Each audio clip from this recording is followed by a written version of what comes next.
Good morning. আজকে তোমাদের যেটা বোঝাবো কালকে বা আগামী ভিডিওতে তোমরা পেয়ে গেছো পার্ট অফ। আজকে পার্ট অফ হচ্ছে একদম প্রথম যেটা আছে সেটা হচ্ছে নাউন।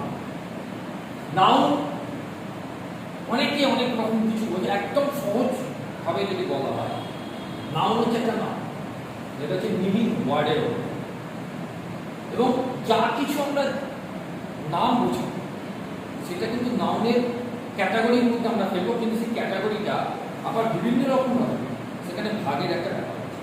যেমন ধরো এখানে যেমন কিছু বস্তু, যে কোনো বস্তুর নাম, বস্তু বলতে পেন, খাতা, পেন্সিল, রবার, বিশ্বসরা, ইলেকট্রনিক গুডসের নাম হতে পারে, নন ইলেকট্রনিক গুডসের নাম হতে পারে।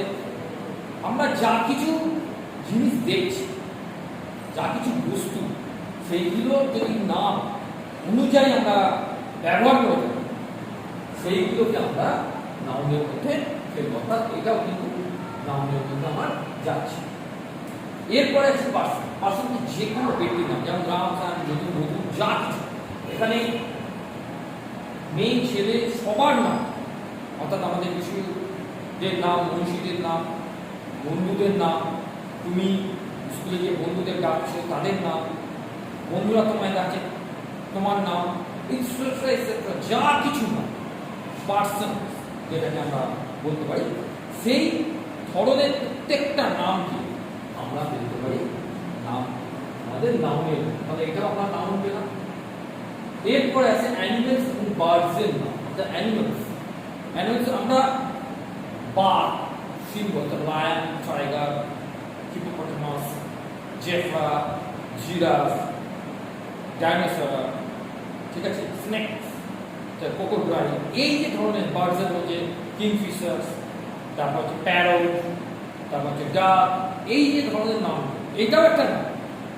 এই অ্যানিমেলসের নাম, অ্যানিমেলস বার্ডসের নামগুলো আমরা কিন্তু এই নামের মধ্যে আমরা ফেলতে পারি। আমি প্রশ্নে আসবো এরপরে। প্লেস, যে কোনো স্থানের নাম, এই যেমন ক্যালকাটা, বোম্বে, দিল্লি, ওয়েস্ট বেঙ্গল, আমাদের অন্ধ্রপ্রদেশ, কেরল, তামিলনাড়ু, দিল্লি, মহারাষ্ট্র এবং তার সঙ্গে কান্ট্রি নিয়ে, ঠিক আছে, বিভিন্ন কান্ট্রি, যে আমাদের যেমন ইন্ডিয়া একটা কান্ট্রি, আফগানিস্তান, ওইদিকে আমাদের ইংল্যান্ড, অস্ট্রেলিয়া, ঠিক আছে, নিউজিল্যান্ড, যা যা কান্ট্রি নিয়ে, এই কান্ট্রি নিয়ে তাহলে একটা জায়গার নাম, সেইগুলো কিন্তু আমাদের এই নামগুলোতে আমরা কিন্তু ফেলবো। এবার প্রশ্নটা কিরকম থাকতে পারে, ধরো তোমায় এরকম একটা প্রশ্ন দিয়েছে যে একজনের নাম দিই, ধরো রাম, ঠিক আছে, গ্যাস দিয়ে দিয়েছে নাউন और pronoun। তাহলে তুমি দেখছো রাম একটা নাম, তাহলে আমি নাম দিয়ে রাখবো, নাম দিয়ে। এবার আমরা সালকি বা কলকাতা, আমি কলকাতা,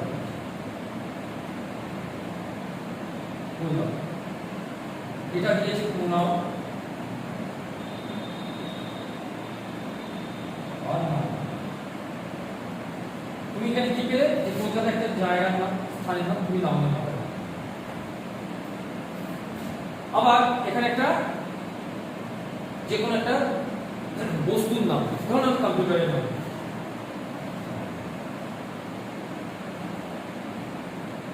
কম্পিউটারকে ওরা দিচ্ছে একটা পার্ট।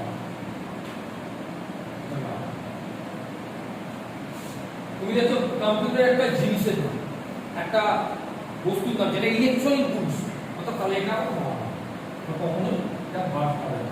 অর্থাৎ আমরা যদি নাউনের এই বিষয়গুলোকে ভালোভাবে জানতে পারি, সেক্ষেত্রে আমাদের এই ধরনের অবজেক্টগুলো পড়া সহজে, এবং কোশ্চেন অ্যান্সারগুলো হবে খুব সহজ। কারণ কোশ্চেন অ্যান্সারের ক্ষেত্রে সবসময় মাথায় রাখতে হবে আমাকে অপশন থাকে, এমসিকিউ, এই এমসিকিউ অ্যান্সারগুলোকে আমাকে চারটে করে অপশন থাকে, এই চারটে করে অপশনের মধ্যে যদি আমাকে পারফেক্ট অ্যান্সারটা শুধু বার করতে হবে, সেই পারফেক্ট অ্যান্সারটা আমাকে পারফেক্টভাবে রাইট করতে হবে এবং আমাকে দেখে নিতে হবে যে কোন অ্যান্সারটা এর সঙ্গে প্রপারলি ভাবে দিয়েছে, এখন অ্যাপ্রোপ্রিয়েট যে অ্যান্সারটা হবে সেই অ্যান্সারটাকেই আমরা জানি। অনেক সময় কিছু অ্যান্সার এমন থাকবে যে যেখানে মধ্যে মনে হবে এটা হতে পারে ওটা হতে পারে, কিন্তু না, আমাকে প্রপার যদি প্রোগ্রামিংয়ে নাউন সম্বন্ধে জানতে পারি তাহলে এইটা সম্বন্ধে, কারণ এখানে শুধু নাউন পাওয়া যাচ্ছে, নাউনের প্রকারভেদে আমরা যাচ্ছি না, নাউনের প্রকারভেদ আছে, সেটা পরের ভিডিওতে তোমরা একটা একটা করে তোমাদের আমি ভিডিও করবো খুব স্লোলি ভাবে, যাতে তোমাদের বুঝতে না অসুবিধা। বোঝা গেল? আজকের জন্য এইটুকুনি। অবশ্যই পরের ভিডিও এবং এই ধরনের কোশ্চেন আনসারিং এবং পরবর্তীকালে কোশ্চেন আনসারিং এর জন্য আমি ভিডিও তৈরি করছি। অবশ্যই আমার চ্যানেলটাকে সাবস্ক্রাইব করে রাখবে, কারণ ভিডিওগুলো তোমরা পরপর তাহলে পেতে শুরু করবে, এবং এইগুলো এখানেই নয়, আরও বিভিন্ন জায়গায় বিভিন্ন ক্লাসে তোমাদের কাজ